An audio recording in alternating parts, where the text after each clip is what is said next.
it's important for me to kick off why I've decided to start putting videos on YouTube. Yo, my people, welcome.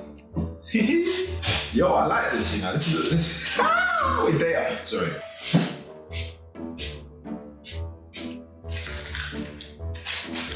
Bruh, I have no clue what this is saying. Alright, cool. We're good. My people, welcome. One of the things that's happened over the last few years, just by virtue of university and then by virtue of kind of like working, I've always had to encourage myself. I've always had to think about ways in which I encourage myself. And I remember when I was on Twitter at the time, at 20, when I started at an international bank, or I started at a bank.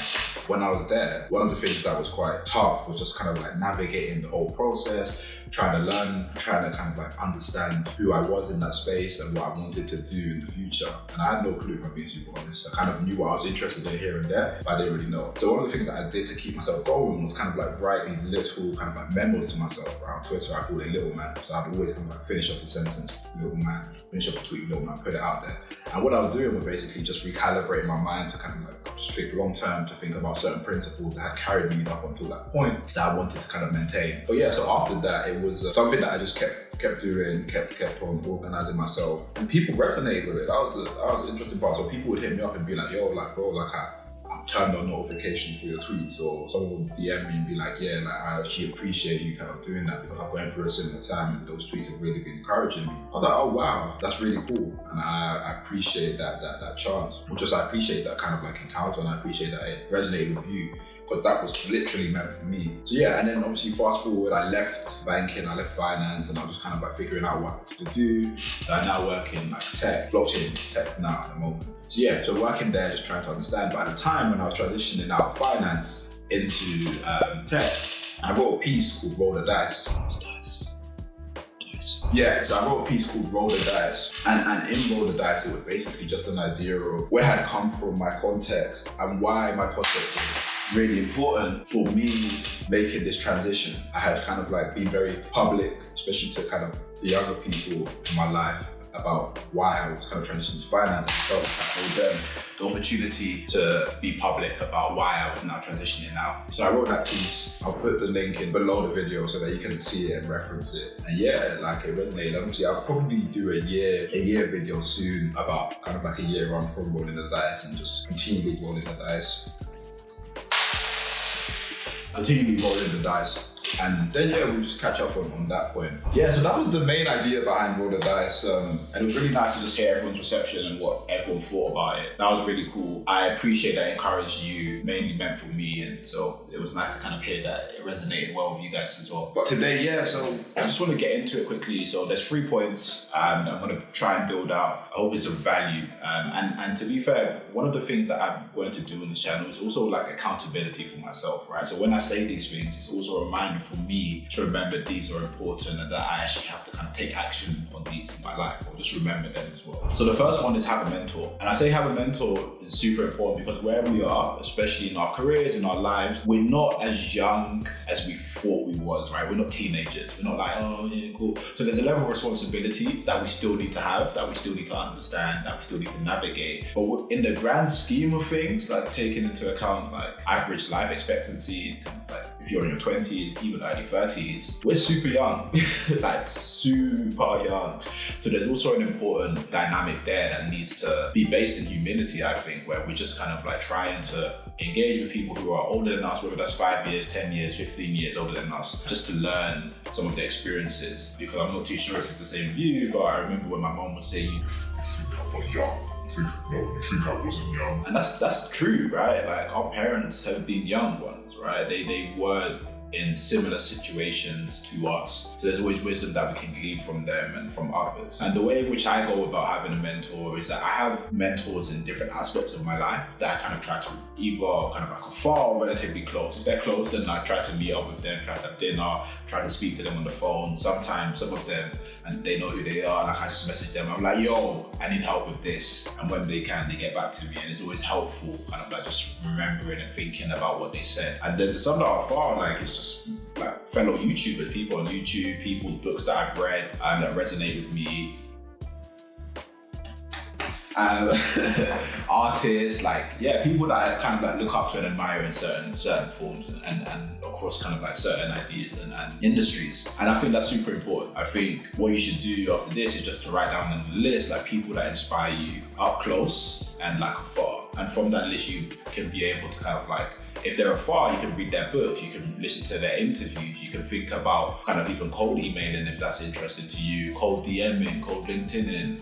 LinkedIning, is that a word? LinkedIning, what's the word now? But yeah, just like reaching out to them and kind of just getting an idea of what they do and what they're interested in and how potentially you can add value to them so that it is a mutual exchange. So I think that's really important. So think about that, having a mentor. And one of my mentors actually provided a helpful framework for me that I think would be kind of like helpful for you guys. Was he advised that I should have like a board of directors. So yeah, you can tell that this mentor's in finance. So a board of directors is basically similar to kind of having different mentors across, but they also provide counsel across the kind of like context of your life. So it's health, it's relationships, it's personal life, it's finances, it's wellness, it's mental health, it's emotional health. Those two are really different as well.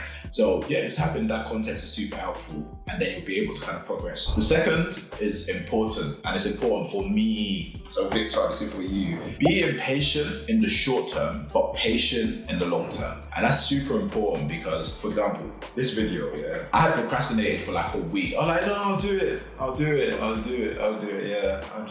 day, I'll do it. And then one of my friends hit me, I was like, yo, wasn't you supposed to like post a video? Like, wasn't you supposed to? I'm like,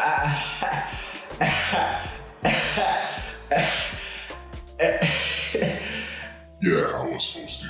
So why I say that is because like, if there's something that you want to do it. Like, do it. Shots on goal, quick. Like, get that kind of like repetition in quickly. But then also as well, I don't expect this video to like blow up and like have millions of views. Even if a few hundred people watch it, and that's super encouraging to me because like, yo, like this is a video that I put out. I kind of did the editing. I made sure that I wanted people to resonate with, and some people did, right? So be impatient in the short term, but patient in the long term, because patience in the long term compounds, right? There's like, I love it. I love this idea of like compounding. And the idea that I'm gonna try to see if I can put it on the screen. I hope I can. If not, I'll put a link below. But it's like, there's this idea of if you give someone like £1 or $1 for a day and you double it for 30 days, like the amount that it doubles to at the end of the month is insane, right? But the majority of that compounding doesn't happen across the entirety of the month. It actually happens in, let's say, the last 6 to 7 days. That's where the majority of the compounding is, right? Over a 30-day period, right? But you have about 22 to 23 days where it's compounding, right? And I think that's super important to think about in the sense that every single incremental step you take towards your goals, when you look back, you'll be able to benefit from the compounding of it. That's super, super important. And I want us all to kind of think about that as we go forward. It says here, be fixated with all the things you can do to reach your goals. So that's read, like taking books. And I think even if it's helpful, I'm going to do a list of books that have like been super important to me, like especially over this year, because I've read quite a few books this year, books that have been super helpful to me and that I've just taken encouragement from. Learn and unlearn. So that's important. Unlearn bad habits, unlearn bad frameworks, unlearn bad mindsets, and implement diligently, right? So this video is an implementation of something that I've wanted to do. Like I wanted to share my thoughts on camera. So like learn how to speak to a camera. Just develop on that thing. But don't concern yourself too much with the payout of it all at the very beginning. Be confident that if you remain consistent with your efforts, you will eventually see results. And I firmly believe that. I think that's truth. And the third is never be afraid to take calculated risks. That's super important. So my background is that we didn't grow up wealthy, but one of the things I always say is I grew up in an area in London. That's probably the best area to grow up in London, poor, because you see and you have access to resources by virtue of inequality. You have access to kind of like the resources that rich people use because we live right next to each other.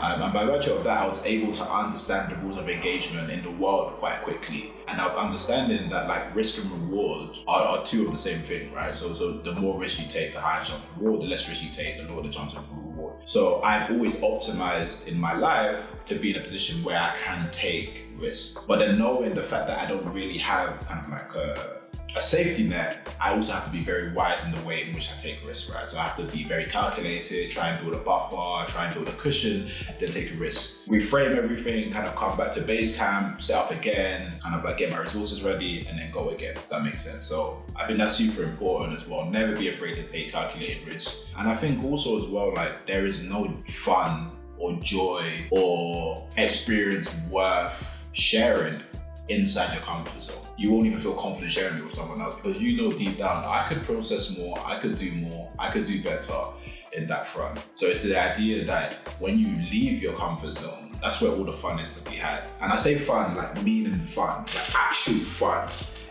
But it is scary. Yeah, it's very scary operating outside of your comfort zone. But that's where you grow. And I think that's the essence of our lives at this moment in time. That's where we grow, that's where we develop, and that's where we gain skills that ultimately we can share with others and we can become better for ourselves, right? That's also a relationship that you have with yourself, that you want to get better for yourself as well. And I don't feel there's no shame in saying that. So that's the three things at the moment that I thought would be interesting to share with you guys. So have a mentor, that's the first thing. The second thing is to be impatient in the short term, right? Patient in the short term. Try and do as many things as you can, but patient in the long term. Being confident that if you put in the work, if you put in the time, you put in the effort over a period of time, you eventually see compounded results. And then the third is to take calculated risks. Never be afraid of taking calculated risks. Take those risks. Think about where you want to be in your life and work towards it. At some point, you will have to take the risk of faith. You will have to take chances that some people will be like, are you sure? You'll be like, yeah, I've kind of done my pros and cons, I've done my cost benefit analysis, and I think it makes sense for me, right? I've also got a newsletter that I drop every Monday morning, UK and US time. And in it is basically just called Notes from the Week. So it's a culmination of the thoughts I've had from the week, thoughts ranging art, culture, tech, business, finance. So if you're interested in those ideas, if you're interested in kind of keeping up with what I'm thinking about, then I'm going to drop the link below for you to like just check it out, share with mates. But most importantly, please like subscribe so that you can get my weekly thoughts into your email. So yeah, and let me know your thoughts actually. I'm always interested in building a community on that front. Like let me know what you think. If there's any disagreements, be like, yo Vix, I don't really agree with that point. Or Vix, this point can be buttressed by this, right? I would love that. I appreciate that. So yeah, like check that out and like let me know your thoughts. So yeah, so I hope that was helpful. I'll be back. Yeah, I really enjoyed this actually now because this is like the 5th video I've done today, if I'm being super honest. But I really enjoy this dynamic, and yeah, I hope like if you liked kind of what I was sharing, feel free to feel free to share with your friends and comment if there was a particular lesson that you thought was helpful for you, and subscribe. Make sure you subscribe. But yeah, thank you for that, man. Appreciate you. Peace.